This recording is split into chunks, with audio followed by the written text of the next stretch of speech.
When developing new application with drones, it is necessary to perform flight tests, which may fail, and an error in mid-flight usually ends in the partial or total destruction of the equipment.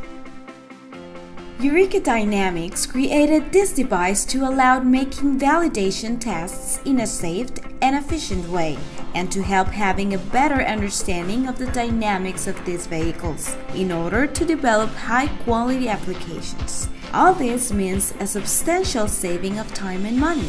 It can also be useful to teach students the operation and control of this type of aircrafts. Our product is a device in which several types of drones can be attached to perform the first flight tests without worrying about the occurrence of a collision. It also has sensors that facilitate the validation of control algorithms as well as the calibration of the sensors of the aircraft. Eureka Dynamics is located in Hermosillo, Sonora, Mexico, where the devices are manufactured and assembled to be sent to any research center or university in the country.